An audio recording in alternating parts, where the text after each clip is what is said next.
안녕하십니까, 군썰 이주석입니다. 오늘은 95년 해병대 입대 그리고 97년에 전역하신 분의 사연을 통해서 90년대 중후반 해병대의 모습을 한번 살펴보겠습니다. 그동안 제 방송에서 90년대의 사연을 주제로 한 영상은 제 기억에 한 개였던 것 같습니다. 대부분 6, 70년대의 사연들이었는데 그건 아무래도 80년대에 근무한 저로서는 저보다 1, 20년 선배들의 현역 시절 모습이 궁금했고 또 해병대 공식 기록에서는 다루지 않는 그런 사연들을 소개함으로써 개개인의 기억을 해병대의 역사로 남기고 싶었기 때문이 아닐까 생각합니다. 그럼 그동안의 사연의 주인공은 주로 지금 연세가 7, 80대 또는 그 이상인 분들이라는 뜻이죠. 하지만 오늘 제가 90년대 중후반 해병대의 모습을 주제로 한다니까, 아니 요즘 젊은 애들도 해병대야? 지금도 해병대가 있어? 이렇게 생각하실 분이 혹시나 계시지 않을까 생각해서 미리 말씀드립니다. 오늘 사연의 제보자 이분 결코 어리지 않습니다. 전역한 지 25년, 올해 49, 내년이면 50이 되시는 분입니다. 저는 이분의 사연을 들으면서 제가 몰랐던 6, 70년대 해병대의 모습만큼이나 아주 흥미진진하고 우리가 전혀 몰랐던 그런 사연들을 통해서 역시나 해병대의 모습은 예나 지금이나 별반 차이가 없구나 하는 것을 느낄 수 있었습니다. 오히려 어떻게 보면 90년대 해병들이 저희 때보다 더 멋진 면이 일부 있구나 하는 것도 느낄 수 있었습니다. 그러니까 부디 요즘 해병대가 어떻느니, 핏덩이들의 얘기, 또 뭐 기합이 들었느니 빠졌느니 이렇게 지레 짐작하지 마시고 멋진 후배들의 사연도 한번 들어보시면 좋을 것 같습니다. 해병대는 2기부터 빠졌다 이런 얘기가 있는데, 이 얘기가 맞다면 지금 방송을 하는 저나 시청하시는 여러분이나 하나같이 아주 기아 빠진 기수가 되는 겁니다. 저는 전역하면서 해병대가 무척 걱정되더라고요. 내 후임자 이놈이 지금 똥인지 된장인지도 모르는데 얘가 과연 내 업무를 빵꾸내지 않고 제대로 처리할 수 있을까? 전쟁 남은 얘가 과연 북괴군을 막아낼 수 있을까? 진짜로 물가에 애를 내보낸 부모의 심정, 그런 상태로 전역을 했습니다. 여러분도 전역하실 때 저와 비슷한 걸 느끼셨을 겁니다. 우리 중대 이제 끝났다. 물병대, 당나라 군대 뭐 이런 단어들을 중얼거리면서 부대 밖으로 나오시지 않았을까 생각합니다. 백령도는 나 혼자 다 지켰다. 연평도는 나랑 우리 동기들이 다 지켰다. 뭐 이런 식이죠. 하지만 오늘 사연을 들으시면 수십 년 전 전역하면서 했던 그런 걱정이 다 쓸데없는 생각이었구나 하는 것을 느끼실 겁니다. 오늘 사연의 주인공이 올해 49, 이미 말씀드렸죠. 그러면 오늘 사연은 2023년 지금의 모습과도 25년 이상 시차를 두고 있다는 뜻입니다. 즉 현재 해병대의 모습이 아니라는 것을 밝힙니다. 혹시나 90년대 해병의 모습, 더 나아가서 요즘 해병대의 모습에서 다소 못마땅한 모습이 보이신다면 그건 해병대가 변한 게 아니라 세상이 바뀌었다. 하지만 나는 안 바뀌었다. 이렇게 생각하셔야 될 것 같습니다. 그래야 멋진 선배들이죠. 맨날 빠졌다고 얘기하면 후배들도 선배 인정은 안 합니다. 그럼 본론으로 들어가겠습니다. 오늘 사연은 몇 가지 서로 주제가 다른 내용을 다루고 있습니다. 미리 말씀드리면 그 이름도 생소한 상근 예비역 및 3군 통합 위장복과 관련된 해병대의 자부심, 그 밖에 자그마한 사연들이지만 90년대 중반 해병대의 모습을 살짝 엿볼 수 있는 그런 사연들을 주제로 정했습니다. 그럼 첫 번째, 상근 예비역. 이거는 7, 80년대 방위병하고 비슷한 제도인데 이 제도는 1995년 1월 1일부터 시행됐다고 합니다. 그러면 69년부터 시작된 방위병 제도는 94년 12월에 폐지됐다. 이런 뜻이겠죠. 그런데 물론 육군에도 있었습니다만 이 해병대 상근 예비역을 오늘 가장 먼저 말씀드리는 이유는 과거 해병대 방위병들이 해병대 병 기수를 부여받지 못했는데 반해 상근 예비역들은 해병대 병 기수를 부여받았다는 사실, 게다가 신병 훈련 또한 현역들과 같이 받았다는 점, 심지어 일부 부대에서는 상근 예비역으로 먼저 입대한 선임이 현역으로 입대한 후임을 빠따쳤다는, 과거 해병대 방위병의 모습을 기억하는 저로서는 결코 상상할 수도 없는 일이 있었다는 사실 때문입니다. 여러분 같으면 군대 생활 몇 개월 더한 방위병이 빠따치겠다면서 자세 잡아, 허리 부러진다, 뭐 그러면 엎드려 뻗쳐 하겠습니까? 제가 쏘이 달고 실무에 갔는데 저보다 군대 생활 오래 했다고 하사가 소대장한테 자세 잡아 이런 소리 하는 거랑 똑같은 경우겠죠. 그럼 제가 자세 잡겠습니까? 마찬가지로 방위병이 그런 소리를 했다면 그건 아마도 정신적으로 아주 심각한 장애가 있어서 면제를 받아야 될 사람인데 신체 검사 받을 때 그때만 잠깐 제정신으로 돌아왔던 사람이 아닐까. 아무튼 이런 경우라면 정상인들은 대부분 헉 이러면서 말을 잊어버립니다. 실어증 걸린다는 뜻이죠. 짬밥 먹고 돌았 만하게 죽을래? 이런 말은 상대방이 아무 잘못이 없어도 우린 그냥 평상시에 일상적으로 쓰는 말이기 때문에 돌았냐? 죽을래? 뭐 이렇게 반응을 하게 되면 그건 상대방의 행위를 일부 인정한다는 뜻이 됩니다. 그러니까 조용히 처리하죠. 아픈 사람을 때리면 안 됩니다. 뭐 때릴 때는 때려서 이렇게 개선될 뭐 그 가능성이 있을 때 때리는 거죠. 이런 건 절대 때리면 안 돼요. 자, 그런데 과거 방위병 제도를 계승 그건 좀 그렇다. 아무튼 과거 방위병과 유사한 상근 예비역이 현역을 팼다? 저는 이해할 수 없었습니다. 게다가 그 신성한 해병대 병 기수까지도 그들에게 부여했다는 겁니다. 과거 백령도 방위병들이 휴가 때 인천에 나와서 병장 계급장 달고 현역 기수를 팔고 다니면서 타군을 보기만 하면 진짜로 해병대 정규군처럼 행동했다는 그런 얘기는 들어봤습니다만 해병대 병기수? 그건 말이 안 되죠. 그냥 매일 밤마다 자기를 괴롭혔던 그 현역의 기수를 팔고 다녔을 뿐입니다. 사칭한 거죠. 밤에 근무 쓰면서 현역들한테 훈련소 얘기를 하도 많이 들어서 훈련소 소대장 이름에 뭐 거기다가 해병대 용어 뭐 DI 뭐 주계 DF 순검 이런 용어를 워낙 완벽하게 숙지하고 있는 바 가끔은 진짜 해병들도 속아 넘어갔다고 합니다.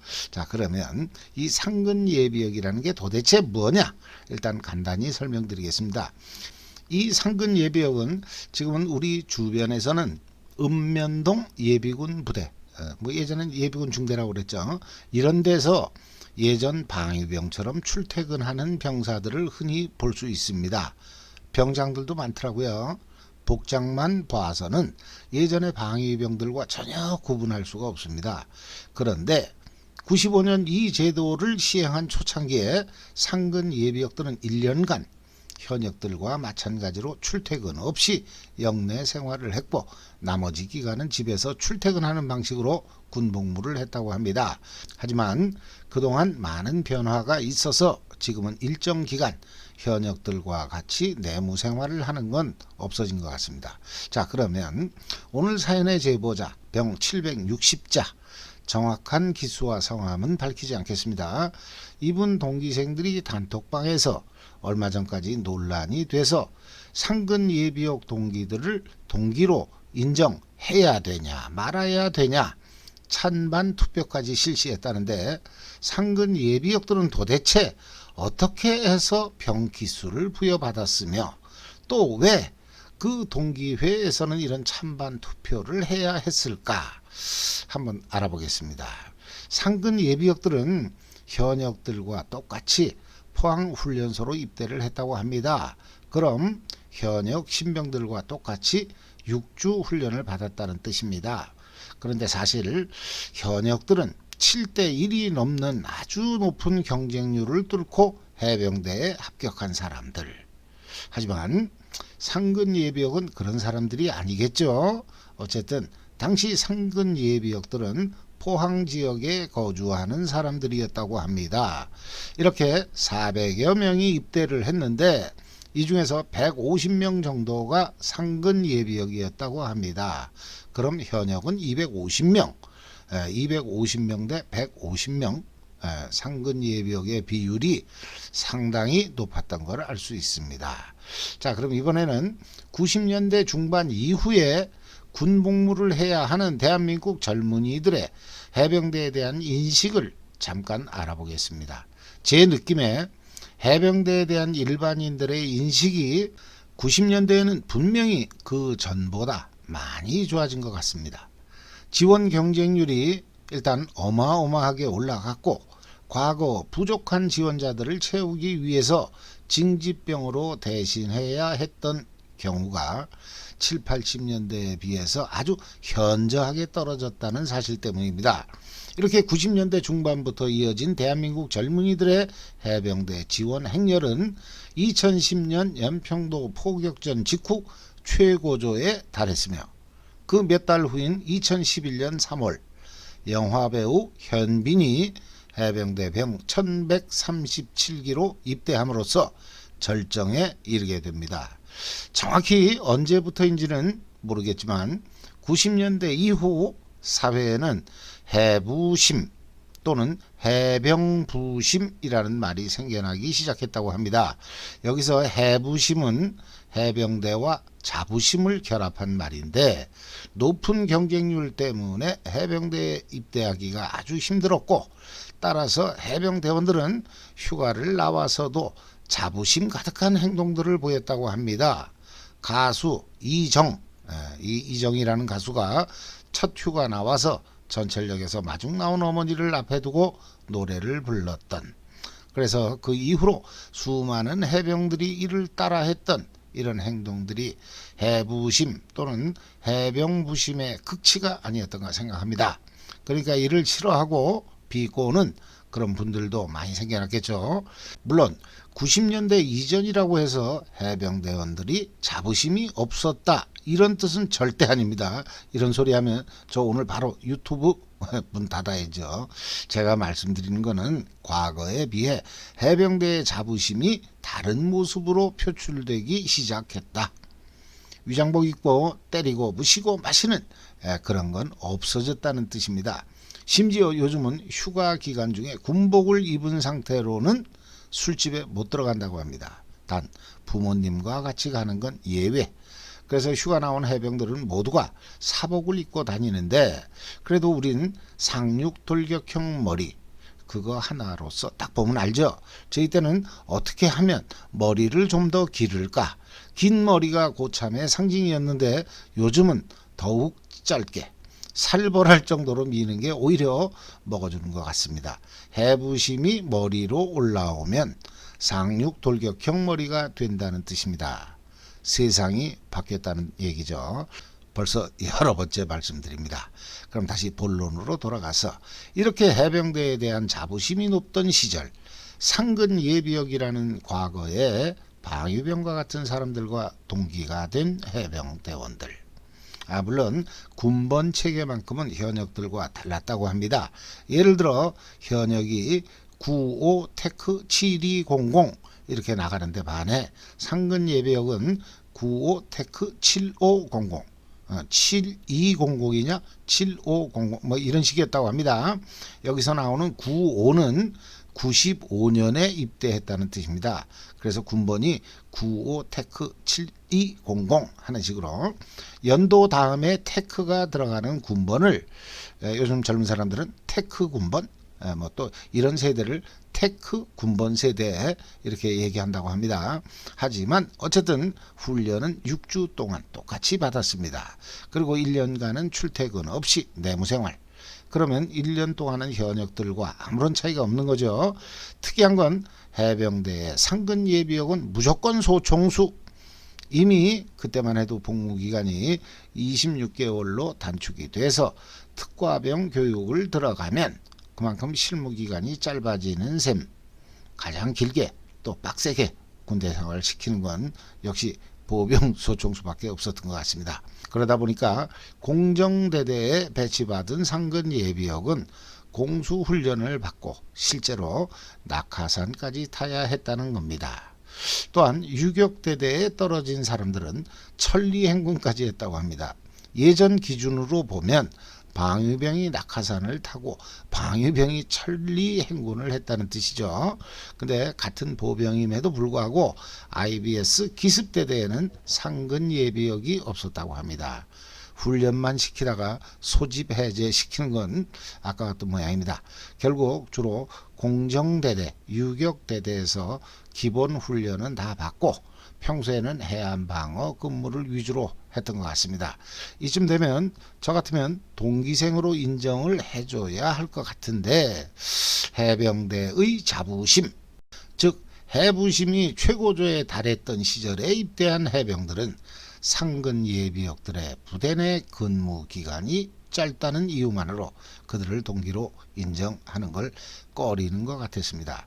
이렇게 그들을 동기로 인정을 하느냐 마느냐의 문제는 각 기수별로 다르다고 합니다. 어느 기수는 동기로 인정을 하고 또 어느 기수는 찬반 투표에 의해 동기로 인정을 안 한다는 뜻입니다.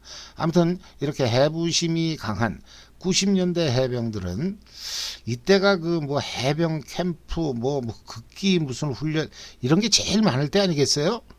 대충 그것 때가 맞는 것 같아요. 아무튼 이런 90년대 해병들은 전역 후에도 해병대 생활에 만족하지 않고 적지 않은 인원이 ACID로 가거나 아니면 프랑스 외인부대 또는 PMC라고 불리는 민간 군사회사, 즉 용병회사에 들어가서 아직까지 총을 잡고 있는 예비역들이 많다고 합니다. 확실히 해병대가 전투에 특화된 전투를 즐기는 그런 사람들이 많은 것은 분명해 보입니다. 한편 전투부대는 아닙니다만 경찰이나 소방, 해경, 특공대 이런 데 근무하는 예비역들 또한 적지 않다고 합니다. 그나저나 해병대 상근 예비역으로 근무했으면서도 일부 기수는 그들을 동기로 인정을 안 한다고 하니까 그분들을 놀리는 건 아닙니다만 진짜로 열받을 것 같습니다. 별도의 해병대 상근 예비역 전후회 뭐 이런 전국 조직이 생겨날지도 모르겠습니다. 단 과거 해병 방위들이 별도의 전후회를 만들었다는 얘기가 아직까지는 없는 걸로 봐서 가능성은 별로 높아 보이지 않습니다. 설령 해병방위 전후회라는 조직이 있다 할지라도 그 사람들이 이제 컨테이너를 갖다가 이렇게 사거리 이런 데다 다 갖다 놓고 이렇게 뻘겋게 칠해놓고 있다 할지라도 상근 예비역들은 그 방위 기술을 물려받는 것에는 동의하지 않을 것 같습니다. 90년대 당시 상근 예비역은 1년 후에 집에서 출퇴근했습니다만 어쨌든 의무 복무 기간은 현역과 동일했다. 게다가 과거 방위병들과 달리 1년 내내 영내 생활까지 했다. 또 우린 낙하산도 타고 천리행군도 했다. 우리를 7, 80년대 방위병들과 동일시하는 것은 해부심에 대한 모독이다. 이렇게 나올 수도 있을 것 같습니다. 저는 개인적으로 상근 예비역들도 현역 동기로 인정을 해줘야 한다는 입장인데 제가 감나라 대추나라 떠들 입장은 못 되는 것 같습니다. 사실 이런 건 뭐 해병대 사령부에서도 이래라 저래라 못하는 거죠. 그러잖아 뭐 같은 학교로 하면 동창 아닌가? 자, 그럼 이번에는 이분이 근무했던 90년대 중반 해병대의 또 다른 모습을 한번 소개하겠습니다. 병 700자 전후 뭐 720 몇 기서부터라는 설도 있습니다. 아무튼 그간 수십 년 동안 해병대가 착용했던 해병대만의 고유 군복이 3군 통합 위장복으로 통일되었는데 이분이 실무에 가니까 선임들이 꼰뽕 다 열어라 그러면서 3군 통합 위장복의 견장대 이걸 전부 가위로 잘라냈다고 합니다. 견장대 이거 그 해병대 군복에는 절대 없는 건데 뭔지 아시죠?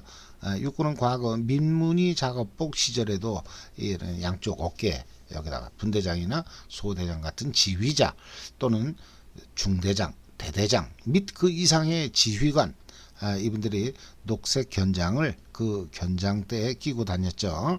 참모들은 녹색이 아니라 회색이었던가. 아무튼 해병대는 군복에 그런 게 아예 없었는데 이등병 달고 실무에 가니까 선임들이 그걸 다 잘라버렸다는 겁니다. 육군 냄새가 난다면서. 당시 해병대원들은 이걸 삼군 통합 위장복이라고 부르지 않고 땅깨 깨구리복이라고 불렀다고 하네요. 개구리가 아니라 깨구리입니다. 하여튼 육군식이라면 무조건 거부하는 해병대의 유전자는 90년대 이후에도 그대로 계승된 것 같습니다. 또 다른 사연은 이분은 연평도 155mm 포병중대에서 근무했는데 이분이 근무하는 동안 96년 5월에는 북한 미그 19기가 연평도 상공을 통해 귀순하는 사건. 이웅평 대위만 기억하시는 분들이 많으실 것 같은데 이웅평 대위는 1983년이고 96년에 이 사건은 이철수 대위입니다. 기억나시죠? 제가 예전에 백령도 미그기 사건을 잠깐 말씀드린 적이 있는데 이런 사건이 한번 일어나면 그 뒤로 어떤 일이 일어나는지는 제가 설명 안 드려도 아시겠죠? 그런데 이 사건의 여파가 가라앉기도 전인 96년 9월에는 강릉 지역 무장공비 침투 사건, 즉 강릉 안인진리 해안에 북한의 상어급 잠수함이 좌초하면서 49일간 전군이 발칵 뒤집힌 사건.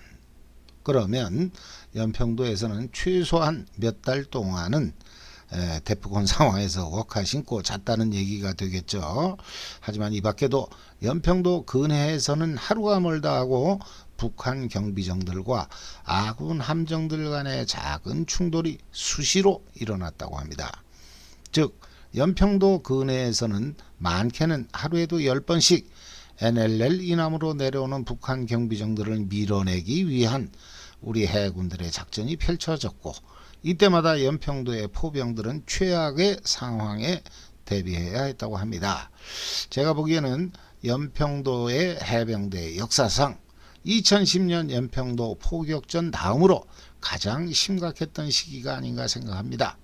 근데 이런 심각한 상황이었음에도 당시 155mm 포병 중대장은 오토바이가 유일한 기동 수단이었다고 하네요.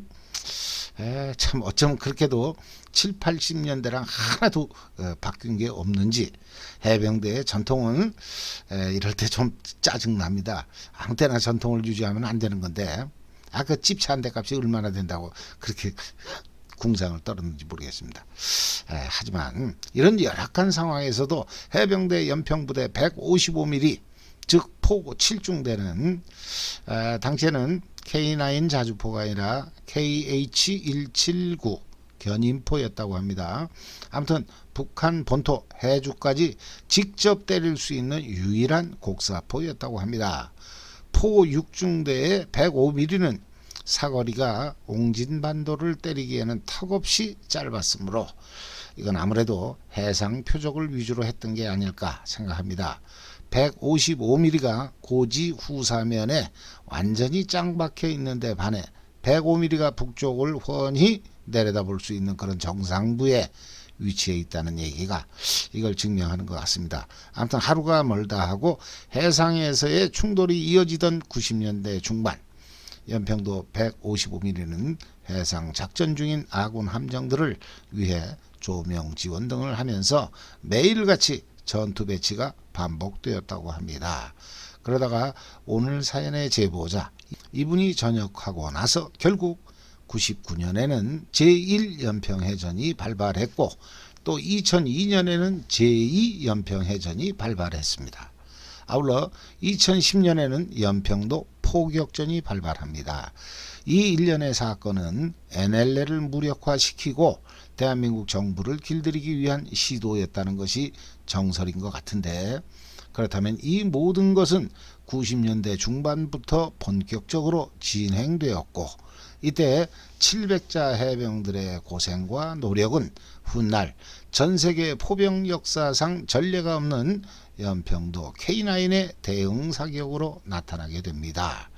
많은 해병대 선배님들께서 90년대 또 2000년대 해병대의 모습을 보면서 걱정들을 하십니다. 해병대가 너무 나약해졌다. 우리 때는 안 그랬다. 이런 말씀들이 많다는 뜻입니다. 하지만 제가 서두에 말씀드렸듯이 그건 우리 해병대가 변한 게 아니라 세상이 바뀌었다는 뜻 같습니다.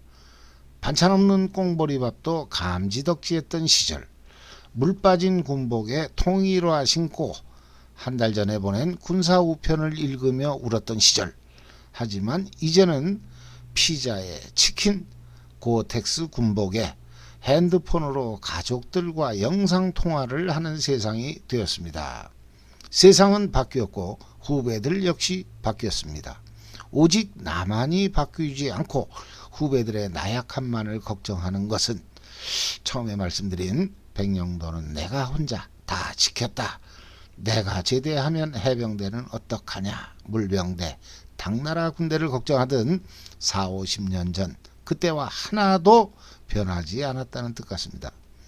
해병대를 사랑하고 후배들을 걱정하는 선배들의 마음을 이해 못하는 건 아니지만 이제는 선배들이 진정 아들 같은 후배들을 격려하고 믿어줘야 할 때가 아닌가 생각합니다. 요즘 젊은이들 특히나 해부심으로 뭉친 후배 해병들 절대로 그렇게 나약하지 않습니다. 해병의 강인함을 매일 밤 맞던 빠따수와 부실한 급식으로 얘기하기에는 요즘 세상이 너무나도 많이 변했다는 느낌입니다. 제가 오늘 2020년대 현재의 해병대원들의 모습 이전에 90년대 해병들의 모습을 먼저 설명드린 것은 해병 정신만큼은 2023년 지금까지도 면면히 고스란히 이어져 내려오고 있음을 말씀드리기 위해서였습니다. 마지막으로 2010년 연평도 포격전 당시에 여러분들도 잘 아시는 사진을 한번 보여드리겠습니다. 대응 사격을 위해 즉각 출동하는 K9의 모습입니다. 여기서 어디 신세대 해병들의 나약한 모습을 볼 수가 있습니까? 포격 소식에 공용화기 사수로서의 책임감으로 마지막 휴가를 포기하고 자진 복귀하던 중 적의 포탄에 전사한 당시 서정우 병장, 전사 이후 하사로 1계급 추서됐습니다. 입대한 지 불과 3개월이었지만 조국 수호의 일념으로 신속한 임무 완수를 위해 전투 준비를 하던 중 전사한 당시 문광욱 2병, 전사 이후 1병으로 1계급 추서됐습니다. 또 자신의 방탄모가 화염에 불타고 있는 것도 아랑곳하지 않고 투철한 군인 정신으로 대응 사격을 실시한 임준영 상병, 그리고 부대 복귀를 위해 부두로 몰려든 휴가 해병들, 이들이 우리의 젊은 후배 해병들이었습니다. 이제 신세대 젊은 해병대원들 걱정보다는 격려, 질타보다는 칭찬이 필요한 시기입니다. 저부터도 후배 해병들에게 모범이 되는 그런 선배가 되겠습니다. 70여 년 이어져 내려온 해병 정신으로 무장된 후배 해병들이 있는 대한민국 해병대, 작지만 강한 군대 해병대의 필승을 기원합니다. 이상으로 방송을 마치겠습니다. 감사합니다.